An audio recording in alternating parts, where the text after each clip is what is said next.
Pernahkah kamu merasa seperti telah melakukan segalanya untuk pasanganmu, tetapi tetap merasa tidak dihargai? Kamu memberikan cinta, perhatian, dan bahkan pengorbanan, tetapi balasannya adalah ketidakpedulian. Ini bukan hanya tentang rasa sakit hati, ini tentang bagaimana kamu mulai meragukan dirimu sendiri. Saat itulah filosofi Stoik dapat mengubah segalanya. Stoikisme mengajarkan bahwa meski kita tidak dapat mengontrol perilaku orang lain, kita memiliki kekuatan untuk mengontrol bagaimana kita bereaksi. Pertama, tetaplah tenang dan terkendali.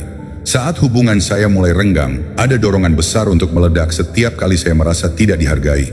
Saya ingin berteriak, meluapkan semua yang ada di hati, tapi kemudian saya teringat ajaran Stoik yang sangat sederhana namun mendalam.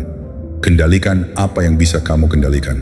Emosi saya milik saya, bukan milik mereka. Mengapa saya harus membiarkan tindakan mereka mengendalikan perasaan saya? Jadi, saya memilih untuk tenang. Saya berhenti memberi mereka reaksi yang mereka harapkan. Setiap kali saya merasa diabaikan, saya menarik napas dalam-dalam dan bertanya pada diri sendiri, apakah reaksi ini akan mengubah apapun? Jawabannya hampir selalu tidak. Maka saya belajar untuk menjaga ketenangan saya. Hal ini bukan berarti saya menekan perasaan saya, melainkan saya menyadari bahwa reaksi emosional hanya memberi mereka kekuasaan lebih besar atas diri saya. Pada akhirnya, ketenangan ini menjadi kekuatan saya.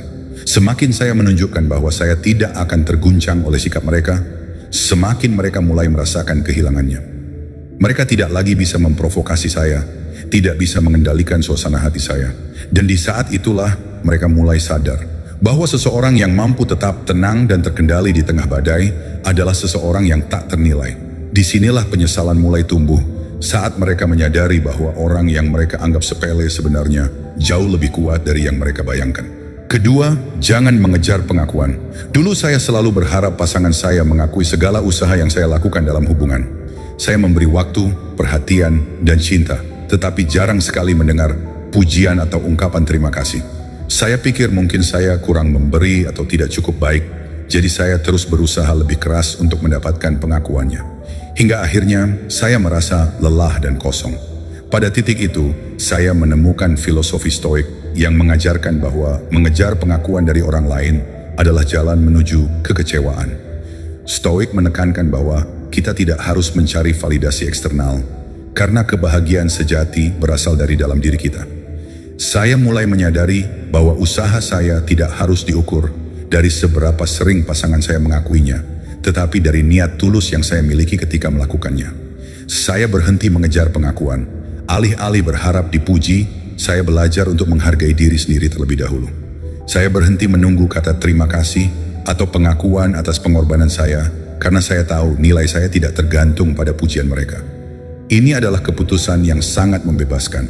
Saya merasa lebih kuat dan lebih berharga karena saya tidak lagi bergantung pada apresiasi orang lain. Ketika saya berhenti mengejar pengakuan, sesuatu yang menarik terjadi. Mereka mulai melihat perbedaan dalam sikap saya. Ketika mereka menyadari bahwa saya tidak lagi menuntut validasi dari mereka, itu membuat mereka berpikir. Mereka mulai merasakan bahwa ada jarak yang tumbuh di antara kami, jarak yang dihasilkan oleh kepercayaan diri saya yang meningkat. Pada titik inilah mereka mulai merasakan penyesalan karena mereka kehilangan seseorang yang tidak membutuhkan mereka untuk merasa berharga. Itu adalah kekuatan yang membuat mereka sadar bahwa dengan tidak menghargai saya, mereka telah kehilangan lebih dari yang mereka sadari. Ketiga, fokus pada pengembangan diri. Saat hubungan itu terasa tak seimbang, saya sering merasa tenggelam dalam upaya untuk menyenangkan pasangan saya. Setiap keinginan dan kebutuhannya menjadi prioritas utama, sementara impian dan tujuan saya sendiri terpinggirkan. Saya mulai kehilangan identitas saya, tidak lagi tahu siapa saya tanpa hubungan tersebut. Kemudian, filosofi Stoik memberi saya pencerahan. Satu-satunya hal yang benar-benar bisa kita kendalikan adalah diri kita sendiri. Saya menyadari bahwa jika saya terus mengabaikan perkembangan pribadi saya hanya akan semakin kehilangan jati diri. Saya berhenti memusatkan perhatian pada hubungan yang tidak menghargai saya, dan mulai berfokus pada apa yang bisa saya perbaiki dalam hidup saya. Saya mulai belajar hal-hal baru, mengasah keterampilan, dan mengejar minat yang dulu saya tinggalkan. Saya menginvestasikan waktu saya dalam mengembangkan diri, baik fisik, mental, maupun emosional. Saya mulai berolahraga, membaca buku, menghadiri seminar, dan mengejar karier yang lebih baik. Proses ini tidak hanya membantu saya menemukan kembali diri saya, tetapi juga memberikan energi baru dalam hidup saya. Ketika mereka melihat perubahan ini, mereka mulai menyadari bahwa saya tidak lagi orang yang terobsesi dengan mendapatkan cinta dan perhatian mereka. Saya menjadi individu yang lebih kuat, lebih percaya diri, dan lebih berfokus pada tujuan hidup saya. Pada akhirnya, penyesalan pun mulai muncul di dalam hati mereka. Mereka kehilangan seseorang yang sedang berkembang dan tumbuh menjadi versi terbaik dirinya. Seseorang yang mereka remehkan, sekarang menjadi seseorang yang jauh di luar jangkauan mereka. Dan pada saat itulah mereka menyesal, karena mereka menyadari bahwa mereka telah kehilangan kesempatan untuk tumbuh bersama dengan orang yang luar biasa. Keempat, tingkatkan batasan pribadi. Selama berada dalam hubungan yang tidak seimbang, saya dulu mengorbankan banyak hal untuk menjaga hubungan tetap berjalan. Saya sering mengesampingkan kebutuhan dan keinginan pribadi demi pasangan saya. Ini membuat saya merasa lelah dan akhirnya hilang dalam hubungan itu. Saya kehilangan batasan-batasan pribadi dan itu menjadi titik lemah saya. Namun ketika saya mulai mempelajari filosofi Stoik, saya menyadari bahwa salah satu prinsip kunci adalah memiliki batasan yang jelas. Batasan adalah cara kita menghargai diri sendiri dan menunjukkan kepada orang lain bagaimana kita ingin diperlakukan. Saya menyadari bahwa dengan membiarkan pasangan saya melewati batasan-batasan tersebut, saya telah memberi mereka izin untuk tidak menghargai saya. Itu adalah kesalahan saya sendiri. Jadi saya memutuskan untuk mengambil kembali kendali atas hidup saya dengan membangun batasan yang sehat. Saya berhenti menerima perlakuan yang tidak adil dan belajar untuk mengatakan tidak dengan tegas ketika sesuatu tidak selaras dengan nilai-nilai saya. Pada awalnya ini sulit. Ada ketakutan bahwa pasangan saya akan marah atau merasa tersinggung. Namun, saya tetap berpegang teguh pada prinsip saya. Karena saya tahu bahwa tanpa batasan, saya hanya akan terus diperlakukan dengan cara yang tidak pantas. Ketika mereka mulai melihat bahwa saya tidak lagi bersedia menerima perlakuan yang tidak adil, mereka kaget. Batasan saya membuat mereka sadar bahwa saya bukan lagi orang yang bisa mereka remehkan. Saya menjadi seseorang yang menghormati dirinya sendiri dan tidak akan membiarkan orang lain melewati batas-batas tersebut. Ini bukan hanya tentang melindungi diri saya sendiri, tetapi juga tentang menumbuhkan rasa hormat terhadap diri saya. Lambat laun penyesalan mulai merayap masuk ke dalam pikiran mereka. Mereka menyadari bahwa mereka telah kehilangan seseorang yang berani membela dirinya sendiri dan menegakkan harga dirinya. Seseorang yang mereka anggap bisa diperlakukan sesuka hati, kini telah berubah menjadi pribadi yang kuat dan mandiri, yang tidak akan pernah lagi membiarkan dirinya diperlakukan dengan tidak adil. Kelima, jangan memberi mereka akses emosional. Dalam hubungan, saya dulu sering membuka semua emosi saya kepada pasangan, baik yang baik maupun yang buruk. Ketika saya marah atau kecewa, saya akan segera mengungkapkannya, berharap bahwa dengan membuka hati, mereka akan mengerti betapa saya terluka. Namun alih-alih memperbaiki keadaan, saya justru merasa semakin tidak dihargai. Kemudian saya mempelajari ajaran Stoik tentang pentingnya menjaga jarak emosional. Stoikisme mengajarkan bahwa tidak semua emosi harus dibagikan, terutama kepada mereka yang tidak menghargai kita. Mengungkapkan semua perasaan kita hanya memberi mereka kekuatan untuk memanipulasi atau mengabaikan emosi kita. Saya menyadari bahwa dengan terus membuka diri secara emosional, saya memberi mereka akses yang seharusnya tidak mereka miliki. Saya mulai membatasi akses mereka ke emosi saya. Ketika saya marah atau sedih, saya berhenti membagikannya secara langsung. Saya belajar untuk mengelola emosi saya sendiri dan hanya membagikan perasaan kepada orang-orang yang benar-benar peduli. Ini bukan berarti saya menekan perasaan saya, tetapi saya lebih selektif tentang kepada siapa saya memberikan akses emosional. Tindakan ini membuat mereka sadar bahwa saya tidak lagi menjadi sumber emosi yang bisa mereka gunakan atau abaikan sesuka hati.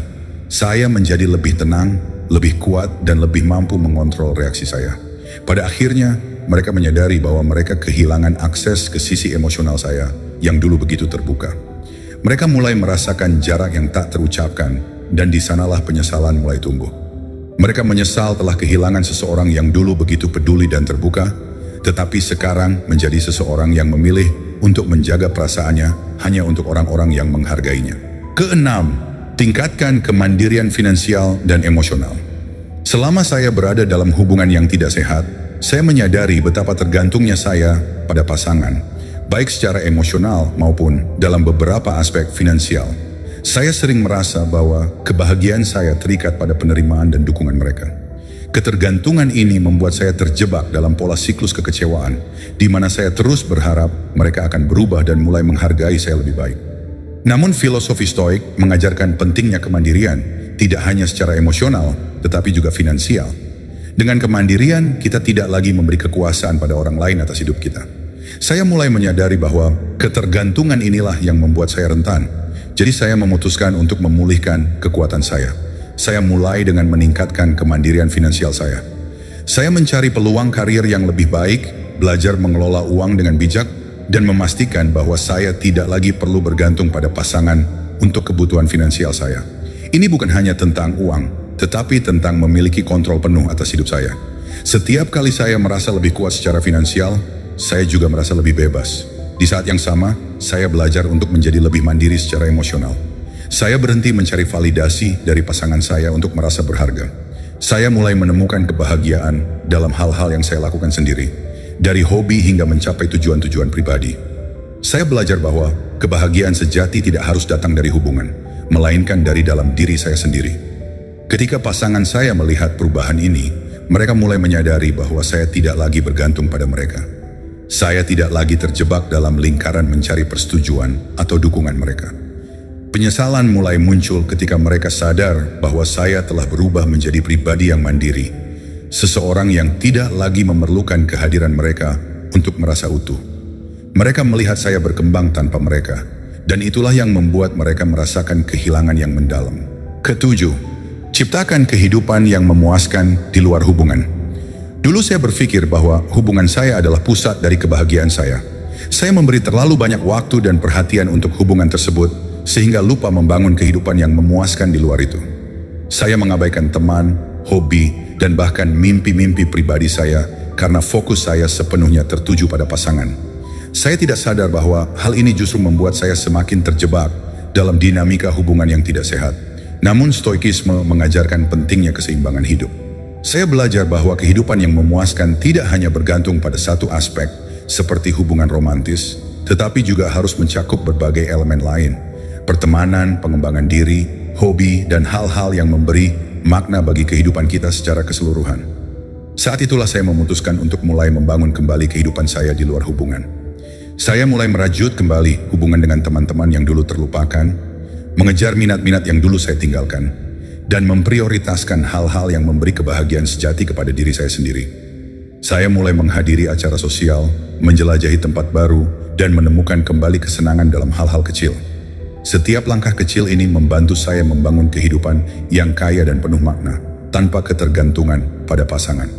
Ketika mereka melihat saya menjalani kehidupan yang begitu memuaskan tanpa mereka, penyesalan pun mulai datang. Mereka menyadari bahwa saya tidak lagi menjadikan hubungan ini sebagai pusat dari segala sesuatu dalam hidup saya.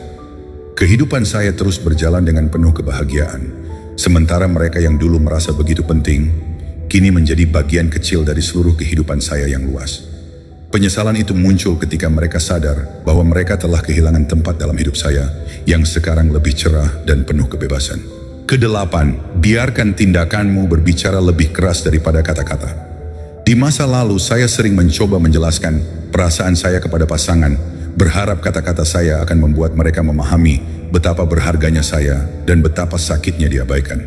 Saya berbicara dari hati, berharap bahwa dengan mendengarkan, mereka akan mulai menghargai apa yang telah saya lakukan untuk mereka. Tetapi seringkali, kata-kata saya hanya masuk ke telinga kiri dan keluar dari telinga kanan, tanpa benar-benar mengubah apapun. Saat saya mempelajari Stoikisme, saya menemukan bahwa tindakan jauh lebih kuat daripada kata-kata. Stoikisme mengajarkan bahwa kita tidak perlu terus-menerus menjelaskan diri kita kepada orang lain. Sebaliknya, kita harus menunjukkan melalui tindakan siapa kita sebenarnya. Ketika saya berhenti berbicara dan mulai bertindak, dampaknya jauh lebih besar. Saya berhenti memberitahu mereka betapa saya merasa tidak dihargai. Sebaliknya, saya mulai menunjukkan bahwa saya menghargai diri saya sendiri. Saya berhenti meminta perhatian atau pengakuan dan mulai memberi perhatian kepada diri saya sendiri. Saya melakukan hal-hal yang membuat saya bahagia tanpa perlu menjelaskan alasannya kepada mereka. Saya menunjukkan bahwa saya mampu berdiri sendiri, mandiri, dan penuh percaya diri. Tindakan-tindakan ini berbicara lebih keras daripada 1000 kata. mereka mulai melihat perubahan dalam diri saya tanpa saya harus mengatakannya. Ketika mereka melihat bahwa saya tidak lagi berjuang untuk perhatian atau pengakuan mereka, penyesalan mulai tumbuh dalam hati mereka. Mereka menyadari bahwa mereka telah kehilangan seseorang yang diam-diam membangun kehidupan yang lebih baik tanpa perlu persetujuan mereka. Kehilangan itu terasa semakin nyata ketika mereka menyadari bahwa mereka tidak lagi bisa menjangkau saya dengan kata-kata, karena tindakan saya telah menunjukkan bahwa saya sudah melangkah maju tanpa mereka. Kesembilan, hargai waktu dan kebebasanmu. Di masa lalu, saya sering memberikan seluruh waktu dan perhatian saya kepada pasangan, bahkan ketika itu berarti mengorbankan kebebasan pribadi saya. Saya meninggalkan hobi saya, membatalkan rencana dengan teman, dan selalu tersedia untuk mereka. Pada saat itu, saya berpikir bahwa dengan terus hadir dan memberi, saya akan mendapatkan lebih banyak cinta dan penghargaan. Namun sebaliknya, mereka justru semakin menganggap saya remeh. Saat saya mulai mempelajari stoikisme, saya memahami bahwa waktu adalah salah satu sumber daya paling berharga yang kita miliki. Saya belajar bahwa kebebasan pribadi, baik itu dalam mengatur waktu, mengambil keputusan, atau menikmati hidup, tidak boleh dikorbankan demi hubungan yang tidak sehat. Ketika saya mulai menghargai waktu dan kebebasan saya menyadari betapa pentingnya menetapkan batasan. Saya berhenti selalu tersedia untuk mereka. Saya mulai menghabiskan waktu lebih banyak untuk diri saya sendiri, melakukan hal-hal yang saya sukai, bertemu dengan teman-teman, dan mengejar impian saya. Saya juga belajar untuk menikmati kebebasan saya tanpa merasa bersalah atau takut kehilangan mereka. Kebebasan ini memberi saya ruang untuk tumbuh, berkembang, dan menemukan jati diri saya kembali. Ketika mereka menyadari bahwa saya tidak lagi mengorbankan waktu saya untuk mereka dan mulai menjalani hidup saya sendiri dengan penuh kebebasan, penyesalan pun muncul.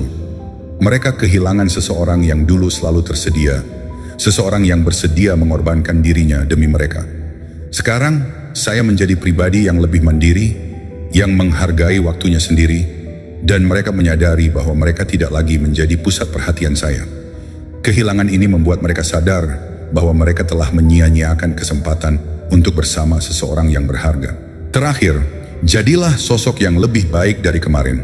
Salah satu pelajaran terbesar dari stoikisme adalah fokus pada perbaikan diri setiap hari. Ketika saya berada dalam hubungan yang tidak menghargai saya sering merasa terjebak dalam pola yang sama. Berulang kali mencoba menjadi lebih baik untuk mereka, berharap bahwa itu akan mengubah cara mereka memperlakukan saya. Tapi tak peduli seberapa keras saya berusaha, saya tetap merasa tidak cukup baik. Saat saya mulai mempraktikkan filosofi stoik, saya mengalihkan fokus saya dari mencoba menjadi lebih baik untuk mereka mencoba menjadi lebih baik untuk diri saya sendiri. Saya berhenti mengukur nilai diri saya berdasarkan seberapa banyak pengakuan yang saya dapatkan dari pasangan. Sebaliknya, saya mulai mengukur kesuksesan saya dengan seberapa banyak saya tumbuh setiap hari. Saya mulai bekerja pada kebiasaan saya, pola pikir saya, dan bagaimana saya merespon tantangan hidup. Setiap hari saya berusaha untuk menjadi versi terbaik dari diri saya sendiri. Bukan untuk mereka, tetapi untuk diri saya sendiri.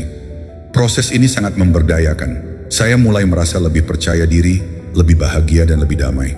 Saya tidak lagi terikat pada hasil hubungan, tetapi lebih pada perjalanan pengembangan diri saya. Saya terus meningkatkan diri dalam segala aspek kehidupan, karir, kesehatan, dan mental. Ketika mereka melihat perubahan ini, mereka mulai menyadari bahwa saya tidak lagi menjadi orang yang sama. Saya telah berkembang menjadi seseorang yang jauh lebih baik, lebih kuat, dan lebih percaya diri.